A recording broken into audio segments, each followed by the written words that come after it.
Gejolak politik Amerika Serikat kembali memanas saat Kongres Amerika Serikat menetapkan Joe Biden dan Kamala Harris sebagai presiden dan wakil presiden terpilih Amerika Serikat.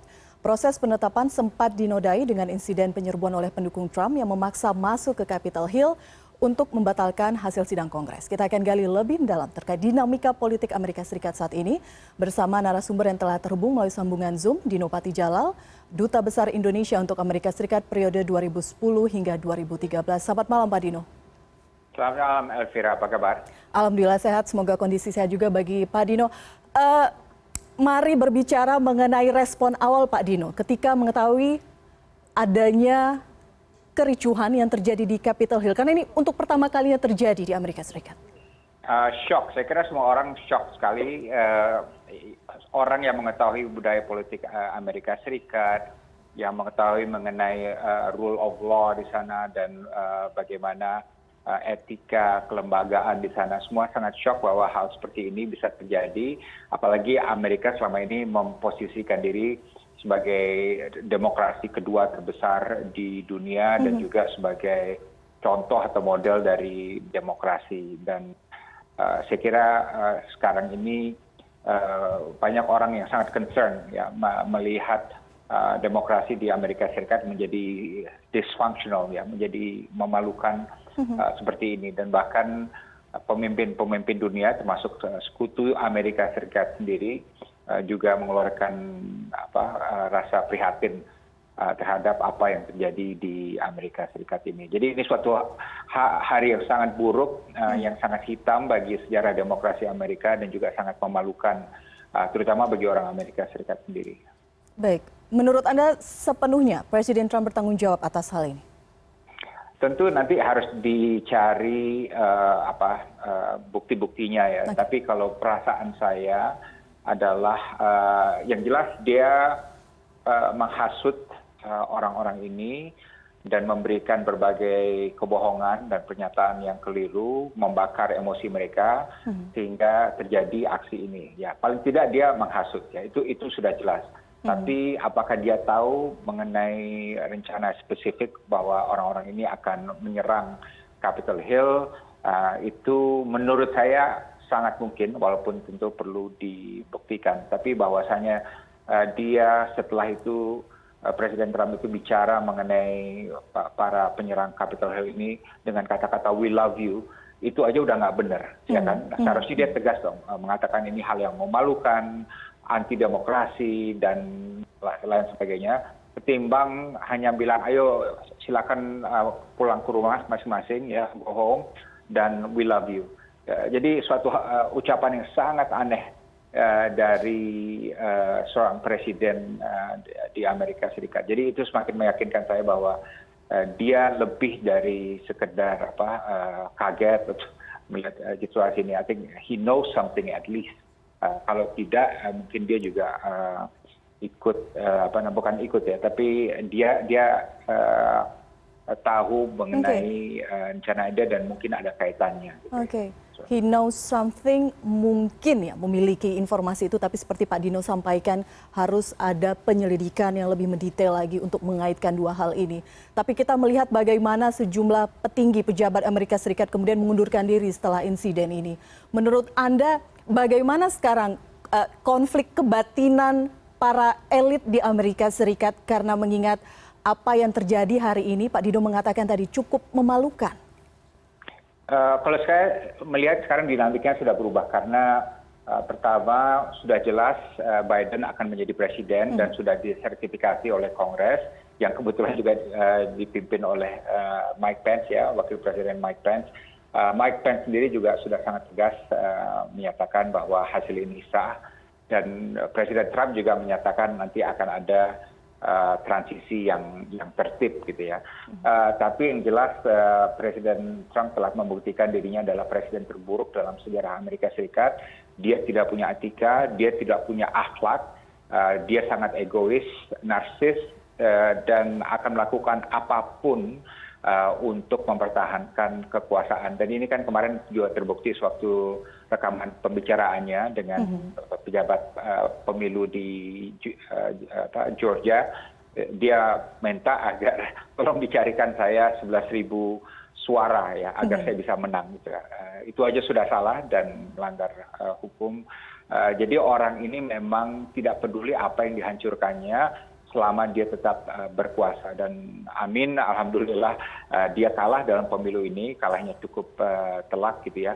Dan bukan hanya dia yang kalah presidennya, tapi di Kongres pun Demokrat berhasil menguasai Senat dan tetap menguasai House ya. Jadi di dua level dari parlemen Amerika dikuasai oleh Demokrat dan presidennya juga Demokrat. Kenapa ini penting bagi Biden? Karena dengan ini program-program politik dan ekonominya itu bisa dijalankan dengan kans yang lebih tinggi untuk lolos di Senat dan juga di House ya, di dua level dari parlemen itu gitu kan. Jadi ini suatu terakhir ada situasi seperti ini tahun 1995, 15 tahun lalu.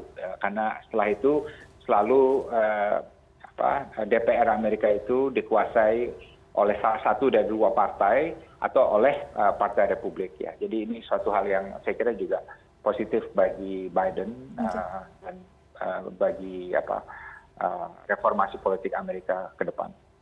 Baik, Pak Dino, saya mengkut apa yang disampaikan oleh Presiden Trump sesaat setelah kericuhan terjadi, kemudian harus menimbulkan 4 orang korban jiwa dalam insiden ini.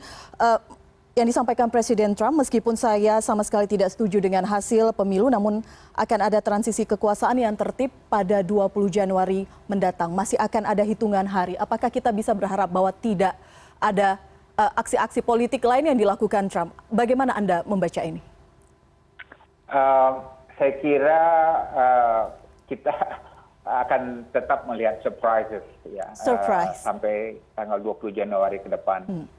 Mengapa? Karena Trump ini mungkin dia bilang menyesalkan apa yang terjadi, tapi dalam hatinya dia bersorak karena dia benar-benar ingin menunjukkan bahwa rakyat Amerika menolak hasil pemilu di mana dia dinyatakan kalah. Right?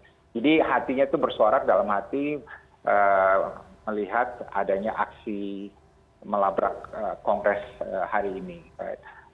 Saya sama sekali tidak percaya pada Presiden Trump. Saya melihat dia orang yang tidak punya hati nurani, tidak punya akhlak ya, tidak punya integritas, dan ini semua terbukti bukan hanya ketika pemilu Amerika berlangsung, tapi setelah selesai pemilu dan dia dinyatakan kalah dan segala hal dilakukannya untuk membakar massa dan memutarbalikan hasil pemilu. Tidak pernah ini terjadi sebelumnya dalam proses pemilu di Amerika Serikat yang selama ini menjadi menjadi semacam tauladan bagi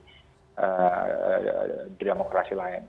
Oke, banyak catatan disampaikan Pak Dino mengenai sosok Trump. Tapi kita melihat bagaimana juga masa Trump luar biasa di Amerika Serikat.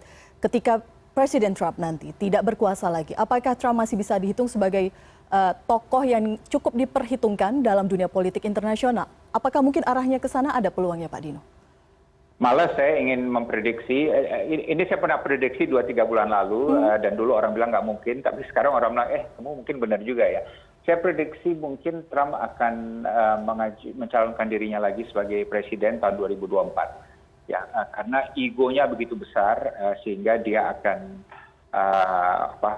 bertolak belakang dari tradisi Amerika. Jadi kalau presiden udah kalah setelah satu term, ya udah dia lenyap aja ya. Tapi dia egonya begitu tinggi, menurut saya dia akan maju lagi. Dan jangan lupa Trump mungkin keluar dari Gedung Putih, tapi Trumpisme tetap ada. Itu sikap yang arogan, ultranasionalis, America First, yang tidak toleran terhadap imigran, dan juga tidak toleran terhadap Muslim dan lain sebagainya.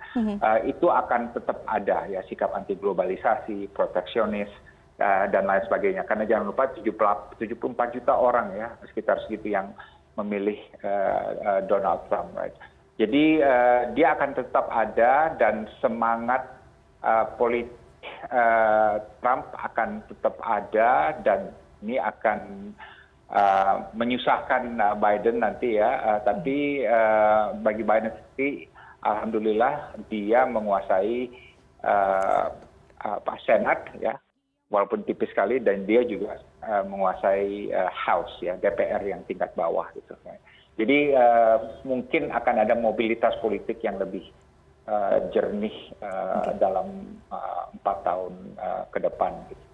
Oke, akan banyak kejutan dalam dunia politik Amerika Serikat. Kita melihatnya setidaknya dalam beberapa bulan terakhir ini. Pak Dino, berbicara mengenai ke depan, mari kita geser sedikit Presiden Trump karena Presiden baru segera akan dilantik pada tanggal 20 Januari 2021 ini, mengingat hubungan baik Amerika dan Indonesia. Bagaimana kita melihat hubungan kemitraan strategis Indonesia dan Amerika nanti di bawah kepemimpinan Joe Biden? Saya kira akan lebih baik ya, karena Joe Biden adalah seorang presiden yang sangat piawai dalam bidang politik luar negeri. Tentunya saya melihat mungkin 6 bulan pertama Presiden Joe Biden akan sangat sibuk dengan urusan dalam negeri. Ya. Mungkin lebih dari 6 bulan ya.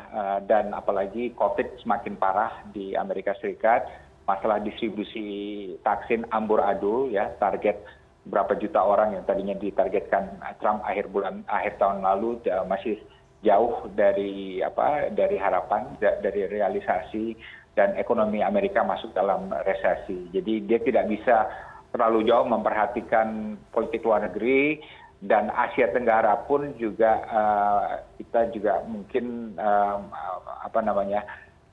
harus melihat apakah akan ada perhatian Amerika Serikat di bawah Joe Biden terhadap ASEAN, terhadap Asia Tenggara, dan khususnya terhadap Indonesia ya. Tapi dengan itu saya melihat karena strategic partnership itu ditandatangani oleh Presiden Obama ya tahun 2010 dan Pak Biden jadi wapresnya, saya melihat Presiden Biden akan tetap punya komitmen untuk menjaga hubungan bilateral yang baik dengan Indonesia. Baik, kita harapkan demikian. Pak Dino, terima kasih malam ini sudah berbagi perspektif bersama kami di CNN Indonesia Newscast. Selamat malam Pak Dino.